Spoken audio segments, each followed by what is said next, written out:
Hello students, welcome back to your online video classes. Hopefully all of you are doing good and taking care of yourself.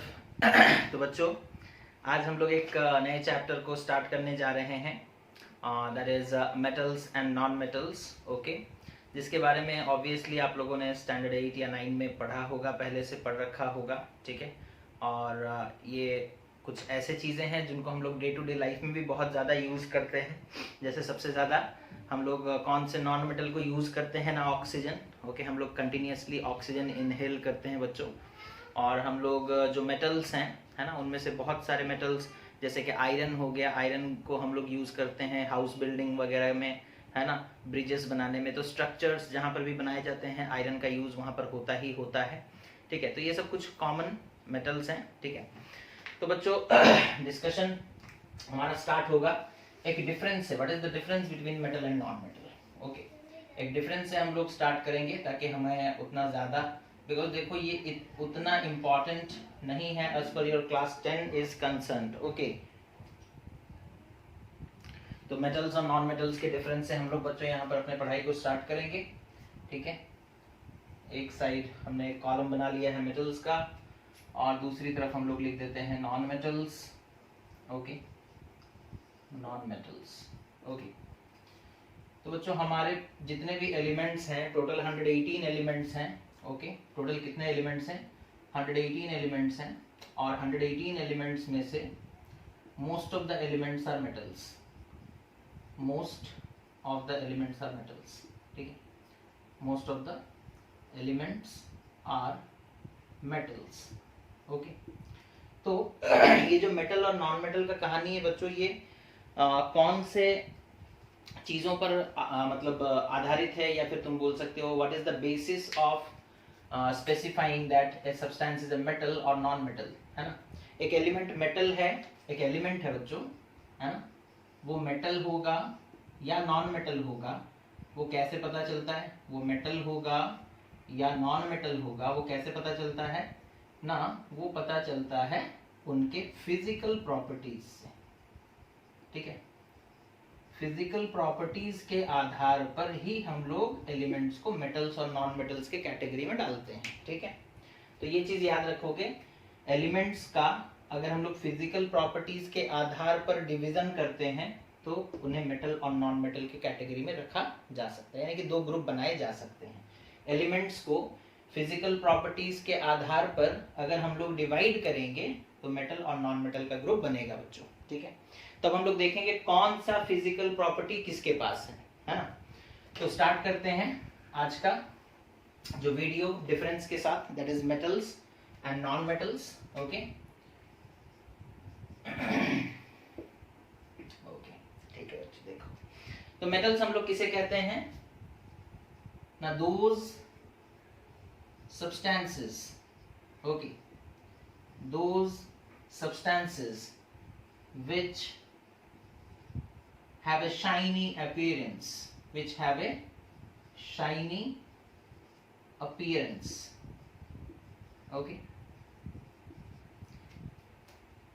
are metals. Are metals. ठीक है, on the other hand, okay, on the other hand non metals क्या है ना? those substances okay, those substances which have a dull appearance, okay, are non metals. ठीक है, तो देखने के आधार पर, है ना, कैसा दिखता है वो. ओके, तो इसे हम लोग कहते हैं बच्चों, शाइनी अपीयरेंस को हम लोग कहते हैं लस्टर, है ना, लस्टर. तो मेटल्स जो होते हैं those are lustrous and non metals they are non lustrous, यानी कि इनके पास लस्टर नहीं होता, non lustrous. Okay, these are non lustrous and these are lustrous. Okay, these are lustrous. ठीक है, एक्सेप्शन होता है नॉन मेटल में बच्चों, आयोडीन जो है उसके पास चमक होता है ना. एक्सेप्शन यहाँ पर हम लिख देते हैं. ठीक है, एक्सेप्शन. ठीक है, एक्सेप्शन में बच्चों आयोडीन आ जाता है. ठीक है, आयोडीन एक नॉन मेटल है जिसके पास चमक है यानी कि लस्टर है। ओके, दिख नहीं रहा है शायद, लेट मी एडजस्ट बिट। हाँ, तो एक्सेप्शन में आयोडीन है। ओके, दूसरा पॉइंट देखते हैं बच्चों। ठीक है, metals are ductile in nature. Okay, ductile in nature. Ductile का मतलब क्या होता है बच्चों? डक्टाइल का मतलब होता है they can be drawn into wires, they can be drawn into wires। Okay, ठीक है, मेटल्स का आप चाहोगे तो वायर बना सकते हो, है ना। उन्हें खींचोगे तो वो टूटेंगे नहीं, पतले पतले होते जाएंगे। ठीक है, और वो पतला सा जो आकार लेते हैं उसी को हम लोग वायर कहते हैं, उसी को हम लोग क्या कहते हैं? वायर। ठीक है, ये जो 1 ग्राम गोल्ड होता है ना बच्चों, 1 ग्राम ऑफ गोल्ड, उसे आप खींचोगे वो 2 किलोमीटर लंबा हो सकता है, 2 किलोमीटर का वायर बन सकता है बिना टूटे, है ना, बिना टूटे। ठीक है, gold is one of the most ductile substances, है ना। Gold is one of the most ductile substances. Okay, तो metals are ductile in nature, that means they can be drawn into wires। Okay, and we have given one example, that is gold। Okay, 1 gram of gold can be stretched to form a wire of 2 kilometer length। Okay, ठीक है, other examples। Okay, copper, aluminium, जिनके भी wires आप देखते हो, है ना, copper हो गया, aluminium हो गया, etc। ठीक है, ये सब चले जाएंगे मेटल्स यानी कि डक्टाइल कैटेगरी में। ठीक है, अच्छा, उसके बाद बच्चों यहां देखो, non metals are non ductile. Okay, non metals are non ductile. ठीक है, ये डक्टाइल नहीं होते हैं बच्चों। ठीक है, this are not ductile. Okay, are non ductile, can not be drawn into wires. Okay, can not be drawn into wires. Okay, अब हम आपको बोलेंगे कि सल्फर का वायर बनाओ, फास्फोरस का, ऑक्सीजन का वायर बनाओ, है ना, तो वो पॉसिबल नहीं है। तो ये नॉन डक्टाइल होते हैं, non metals are non ductile. ठीक है, एग्जांपल्स नोट कर लो, हम एग्जांपल्स को मिटाएंगे। ओके, तो metals are ductile in nature and non metals are non ductile in nature. Okay, non ductile in nature. Okay, चलो स्क्रीनशॉट इतना तक मारो। उसके बाद देखो, ये हो गया डक्टाइल और ये हो गया नॉन डक्टाइल। ठीक है, अच्छा, उसके बाद देखते हैं बच्चों, जो मेटल्स होते हैं, metals are malleable. Metals are malleable. Okay, और मैलिएबल का मतलब क्या होता है? Metals are malleable in nature. Okay, मतलब उनका नेचर कैसा है? मैलिएबल नेचर है। ठीक है, इसका मतलब क्या है? मैलिएबल का मतलब होता है कैन बी बीटन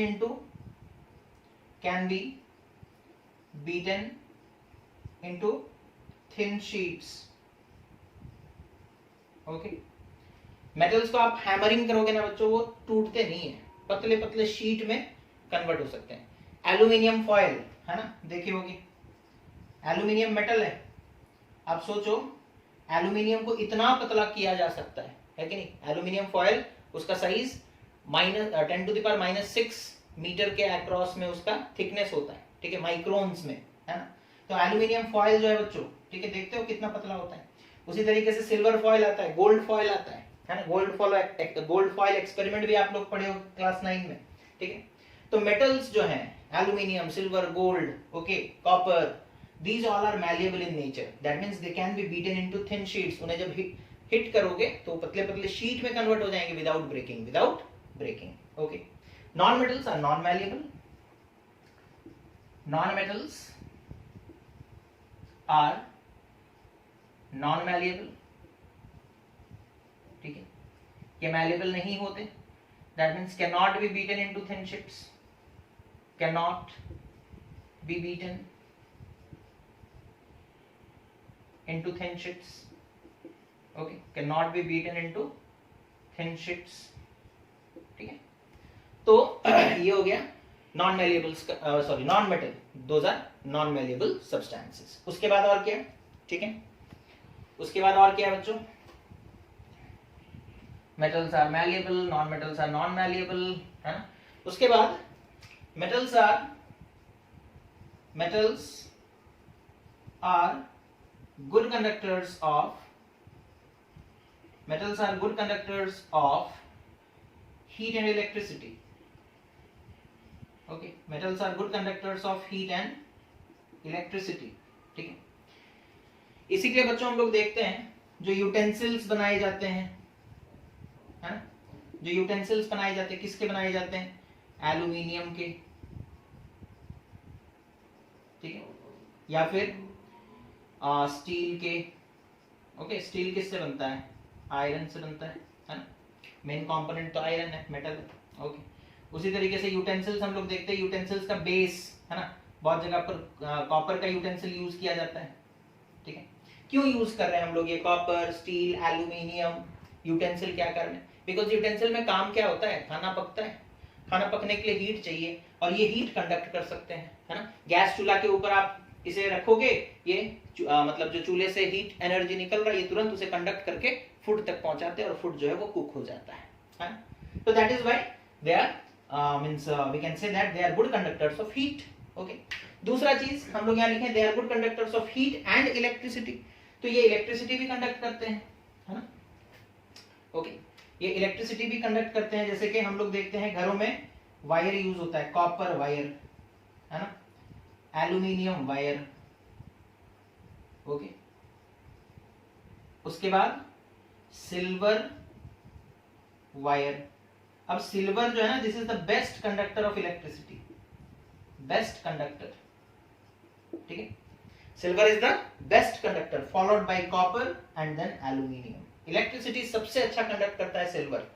अब बोलोगे सर सिल्वर का वायर बनाकर घर में वायरिंग करेंगे क्या? नहीं, तो सिल्वर का वायर हम लोग बनाते कब है ना, जब हम लोग सपोज कर लो कोई बहुत ही कॉस्टली गैजेट बनाते हैं, है ना, कॉस्टली गैजेट। ठीक है, जैसे साइंटिस्ट लोगों के लिए अगर कोई इंस्ट्रूमेंट बनाया जा रहा है जहां पर इलेक्ट्रिसिटी फ्लो होने वाला है तो वहां सिल्वर वायर यूज करेंगे, बिकॉज साइंटिस्ट लोग जो एक्सपेरिमेंट करते हैं रिसर्च वगैरह के पर्पस में, वहां पर हम लोग एक्यूरेसी, वहां पर हम लोग क्वालिटी ज्यादा देखते हैं, है ना। तो इस तरीके से बच्चों metals are good conductors of heat and electricity. Okay, heat conduct करते हैं, इसी के लिए हम लोग जो बेस होता है, बहुत बार क्वेश्चन में आपसे पूछा जाता है why the base of utensils are made with copper, तो तुम्हें आंसर वही लिखना है, since copper is a very good conductor of heat, it will conduct the heat from the stove to the food, okay, and it will help in cooking the food faster. Okay, तो ये हो गया बच्चों metals are good conductors of heat and electricity। ये दिख रहा है पूरा? ये पूरा दिख नहीं रहा है, just a second।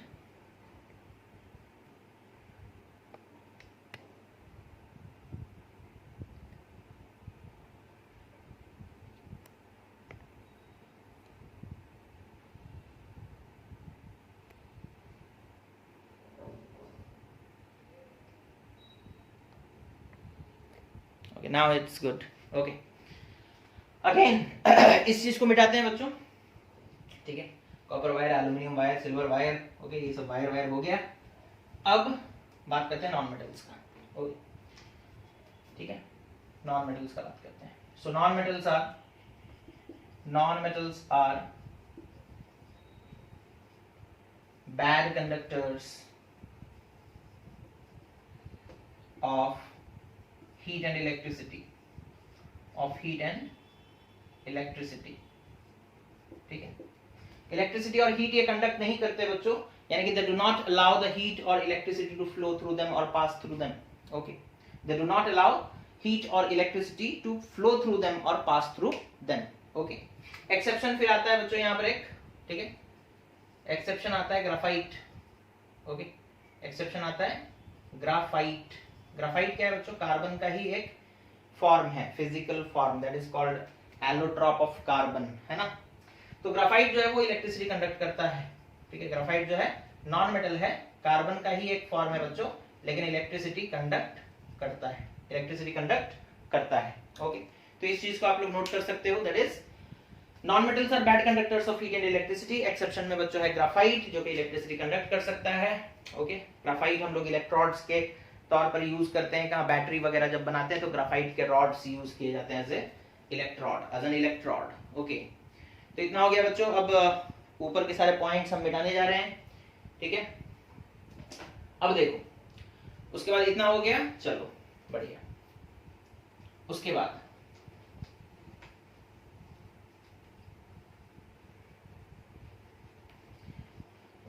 क्या है सर? बहुत दिनों के बाद तुम लोगों का क्लास हो रहा है ना? बहुत बच्चे तो सोच रहे होंगे कि भाई सर अब है भी या नहीं है, क्या पता, कोरोना का टाइम चल रहा है। ओके, तो देखो यहाँ पर मेटल्स एंड नॉन मेटल्स हम लोग कुछ पॉइंट्स अभी तक डिस्कशन कर चुके हैं। अब देखो आगे बढ़ते हैं, नेक्स्ट पॉइंट। ओके, मेटल्स जो होते हैं बच्चों, metals are generally strong in nature. Okay, metals जो होते हैं वो जनरली स्ट्रांग होते हैं। आयरन है ना, स्ट्रांग है। ओके, उसी तरीके से लेड स्ट्रांग है, प्लैटिनम स्ट्रांग है, ठीक है। तो metals are generally strong in nature. Copper strong है, ओके, ठीक है। आयरन जितना नहीं है बट स्ट्रांग है। Okay, metals are generally strong in nature. Exception यहाँ पर आता है बच्चों, exception that is sodium and potassium, okay। और नॉन मेटल्स कैसे होते हैं? they are not strong in nature. non metals are not strong in nature, okay। non metals are not strong in nature, okay। but यहां पर भी हम लोग देखेंगे, क्या देखेंगे बच्चों?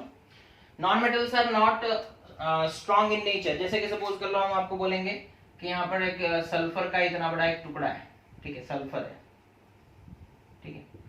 अब हम इसके ऊपर एक 5 kg का वेट ला करके रख दिए, 5 kg, ठीक है, ये तुरंत टूट गया, स्ट्रॉन्ग नहीं है, है ना? कैसा है? स्ट्रॉन्ग नहीं है, ठीक है। तो ये लोग भार नहीं सह सकते, है ना। स्ट्रॉन्ग का मतलब क्या होता है? स्ट्रॉन्ग का मतलब क्या होता है बच्चों? द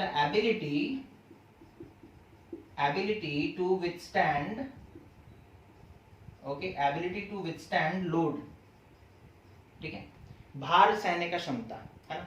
आयरन के रॉड के ऊपर आप लटक जाओगे, वो आपका भार सह लेगा, है ना। बट सल्फर को पकड़कर आप लटकोगे, वो सल्फर भी नीचे, आप भी नीचे, है ना। तो स्ट्रॉन्ग का मतलब होता है the ability to withstand load, जो कि नॉन मेटल्स के पास नहीं है, ठीक है। आप बोलोगे सर ग्राफाइट, है ना, ग्राफाइट का पेंसिल है, पेंसिल में ग्राफाइट यूज होता है ना। ग्राफाइट का एक मोटा सा रॉड बना दिए, ठीक है, ग्राफाइट का, और यहाँ पर पटक कर नहीं, पकड़ कर, ठीक है, लटक जाते हैं, ठीक है। आप पकड़ कर लटकोगे और ये लटक कर पटक देगा आपको, है ना। तो स्ट्रॉन्ग नहीं होते। और क्या है बच्चों? metals are not generally strong in nature. Metals are generally strong in nature. Metals are generally hard in nature, okay। metals hard nature के होते हैं बच्चों, ठीक है। अब hard का मतलब क्या होता है पता है? hard का मतलब क्या होता है? hard means they can produce scratches on other objects when rubbed, okay।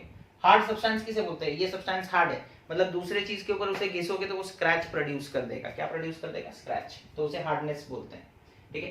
So metals are generally hard in nature. Exception में फिर वही सोडियम एंड पोटेशियम, एक्सेप्शन में वही सोडियम एंड पोटेशियम, ठीक है। नॉन मेटल्स में भी देखो बच्चों, नॉन मेटल्स क्या होंगे? Metals are generally hard in nature. Non metals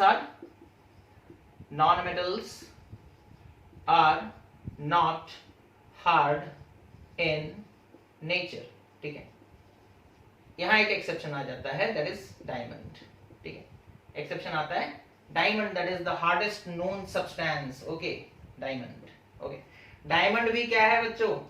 on allotrope of carbon, an allotrope of carbon, carbon का ही एक जुड़वा भाई बोल दो, है ना, दूसरा रूप है उसका। कार्बन अलग अलग रूप में पाया जाता है, ठीक है।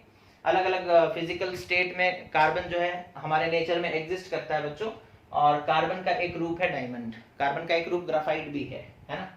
अच्छा, तो non metals are not hard in nature but metals are generally hard in nature, okay. अच्छा, उसके बाद metals okay generally exist in solid states. metals generally solid states में पाए जाते हैं, ठीक है। यहां पर भी एक एक्सेप्शन है बच्चों, एक्सेप्शन कौन है? मर्क्यूरी, ठीक है। मर्क्यूरी लिक्विड स्टेट में पाया जाता है। मर्क्यूरी कौन से स्टेट में पाया जाता है? लिक्विड, ठीक है। कौन से स्टेट में पाया जाता है? Liquid, okay. अच्छा, नॉन मेटल्स का देखो, नॉन मेटल्स तीनों स्टेट में पाए जाते हैं, सॉलिड, लिक्विड, गैस, तीनों, ठीक है। Non metals are found in all the three states, in all the three states, okay। तीनों स्टेट्स में पाए जाते हैं। कौन कौन से state? Solid, liquid and gas, ठीक है। ऐसा नहीं बोलोगे उत्तर प्रदेश, मध्य प्रदेश और बिहार, ठीक है, नहीं, ऐसा नहीं। Non metals are found in all the three states, that is solid, liquid and gas. तो सॉलिड का एग्जांपल देखते हैं। अच्छा, लिक्विड एक ही है, ठीक है। सॉलिड का एग्जांपल देखोगे, सॉलिड में आ जाएगा बच्चों फास्फोरस,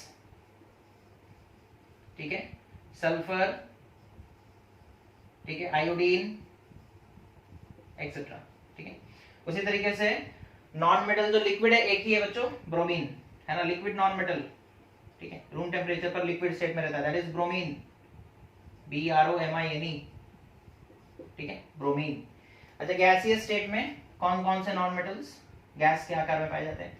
ऑक्सीजन, नाइट्रोजन, हाइड्रोजन, ठीक है, ये जितने जन है, नाइट्रोजन और कौन है? हाइड्रोजन, ठीक है। तो ये सब जो है बच्चों, ये लोग गैसियस स्टेट में पाए जाते हैं, ठीक है। और भी बहुत सारे हैं, हीलियम है, नियोन है, नोबल गैसेस भी उन्हें कहा जाता है, और तुम्हारे सिलेबस के हिसाब से उनको नॉन मेटल्स भी कहा जाता है, ओके। तो मेटल्स जनरली एग्जिस्ट करते हैं सॉलिड स्टेट में, नॉन मेटल्स एग्जिस्ट करते हैं तीनों स्टेट्स में, ठीक है, that is solid, liquid as well as in gaseous state, okay. उसके बाद और थोड़ा डिफरेंस देखते हैं, मेटल्स क्या होते हैं, नॉन मेटल्स क्या होते हैं, ओके।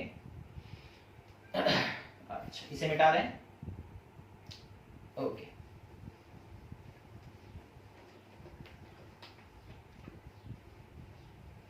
नोट्स बनाते रहोगे बच्चों, जो भी लिखाया जा रहा है उन सब सारी चीजों को अपने नोटबुक पर लिखोगे, ओके।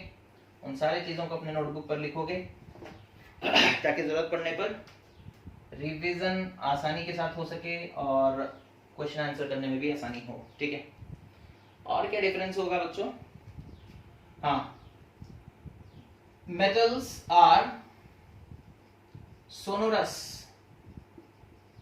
ठीक है, लस्टरस, सोनोरस, ठीक है, सब मेटल्स आर सोनोरस। सोनोरस का मतलब क्या है बच्चों? They produce a ringing sound, they produce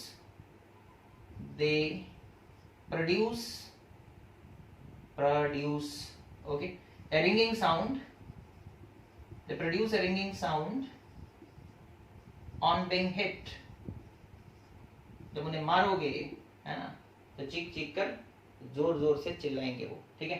that means कभी देखे होगे बर्तन गिर जाता है सपोज किचन में, तो क्या उसका साउंड जो है ऑल ऑफ ए सडन गिरा, साउंड प्रोड्यूस हुआ और क्या खत्म हो गया? नहीं, वो साउंड कुछ देर तक परसिस्ट करता है सराउंडिंग में, है ना, दैट इज हम लोग बोलते हैं रिंगिंग साउंड। कुछ देर तक वो साउंड एग्जिस्ट करता है, परसिस्ट करता है हमारे सराउंडिंग में, that is why they are called sonorous, okay. Non metals are non sonorous, non metals, non मतलब non, non metals non sonorous are not sonorous, ठीक है। That means they do not produce ringing sound when they are hit, okay। जब उन्हें मारोगे चुपचाप सह लेंगे, कुछ बोलेंगे नहीं, ठीक है। अच्छा, और क्या डिफरेंस हो सकता है मेटल्स और नॉन मेटल्स के बीच में?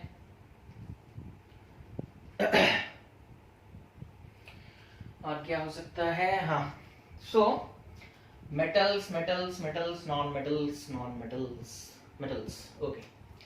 तो यहां देखो, जो मेटल्स होते हैं बच्चों, द मेटल्स, ओके, उनके पास क्या होता है? देखो, the metals have high melting and boiling points, ठीक है। And boiling points. एक्सेप्शन आएगा, ठीक है, exception sodium potassium, exception sodium potassium, okay. और भी मतलब है कॉमन, ये सब है ना, लिथियम भी है, ओके। अब यहाँ देखो कॉमन में यही है, ठीक है।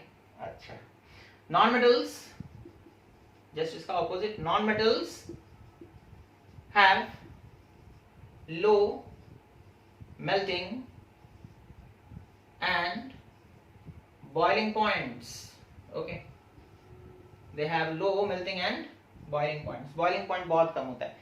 ऑक्सीजन जो है बच्चों वो एग्जिस्ट करता है गैसीय स्टेट में, है कि नहीं, नॉर्मल टेम्परेचर, मतलब वो ऑलरेडी बॉइल्ड है ना, गैस बन करके हमारे सराउंडिंग में रहता है। मतलब क्या, कोई चीज गैस कब बनता है, बॉयल होने पर गैस बनता है। ऑक्सीजन गैसीय स्टेट में ही एग्जिस्ट करता है, मतलब उसका बॉइलिंग पॉइंट बहुत ही कम है, नेगेटिव में आता है बच्चों, है ना। अच्छा, last but not the least क्या है, मेटल्स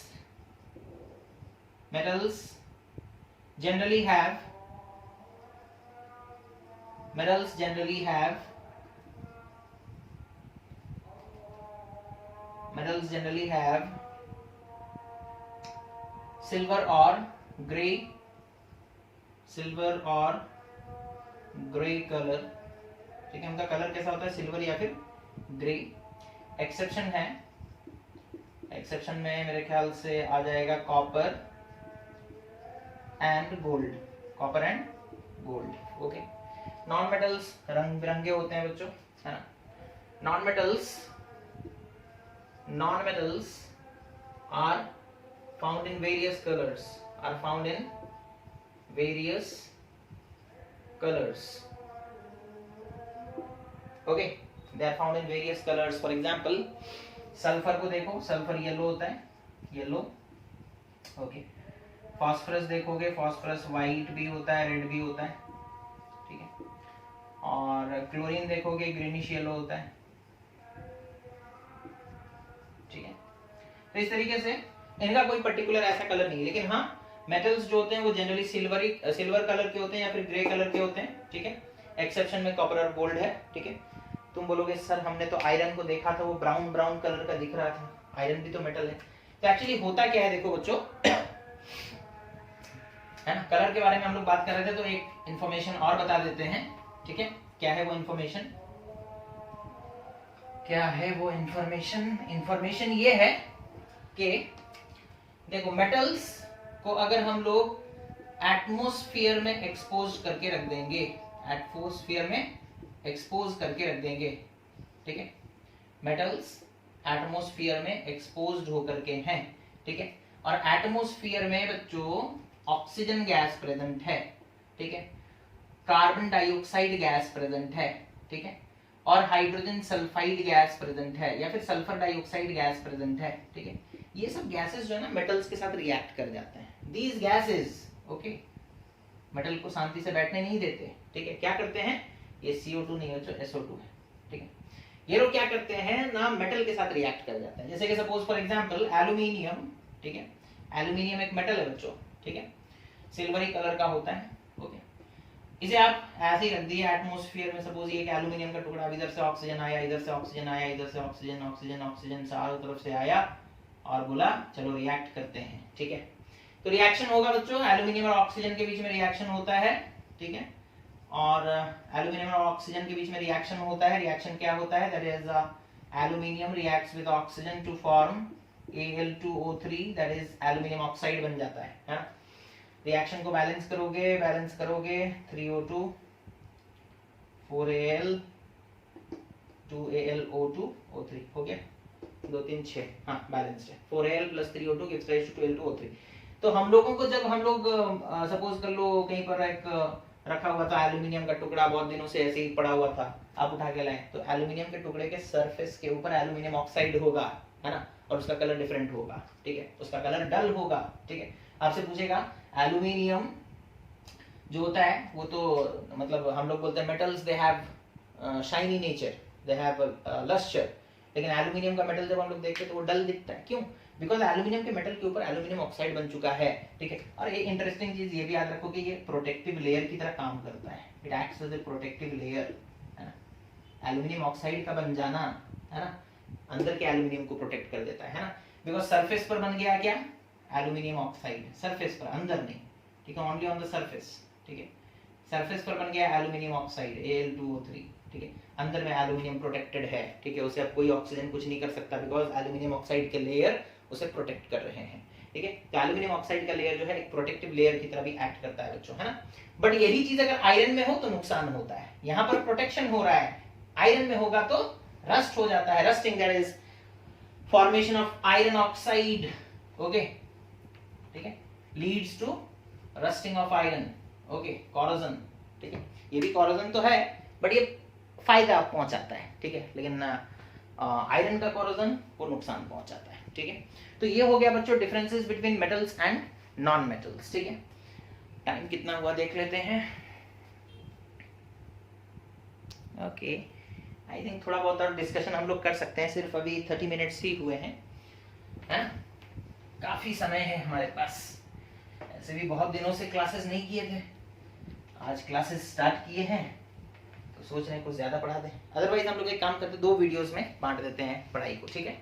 अभी जो पहला वीडियो आपको जाएगा यहाँ पर physical properties of metals and non metals के बारे में ज्यादातर डिस्कशन हुआ है बच्चों, है ना, बल्कि सारा डिफरेंस लगभग हम लोग कवर कर चुके हैं, ठीक है। और इसके बाद जो वीडियो आएगा, ठीक है, मोस्ट प्रोबेबली मतलब आज नहीं तो कल आ जाएगा, ठीक है, जो आएगा उसमें हम लोग केमिकल प्रॉपर्टीज स्टार्ट कर देंगे, ठीक है। And sorry for being late, okay, कुछ बहुत अनअवॉइडेबल काम थे जिन्हें अवॉइड नहीं किया जा सकता था, इस कारण की वजह से आपका क्लासेस थोड़ा हैम्पर हो गया, I know that, but I will make sure कि तुम्हारा जो एग्जामिनेशन आने वाला है उससे पहले काफी अच्छे तरीके से हम लोग सारे कोर्सेज को कवर अप कर लेंगे, ठीक है। रेगुलर बेसिस पर वीडियोस आएंगे, हो सकता है डेली भी आए, ठीक है। So keep watching the videos and keep clearing your doubts, और जो भी मतलब जूम क्लास है बच्चों रिपोर्टिंग के लिए वो हम लोग करते रहेंगे। So thank you for watching the video, take care of yourself and have a nice day.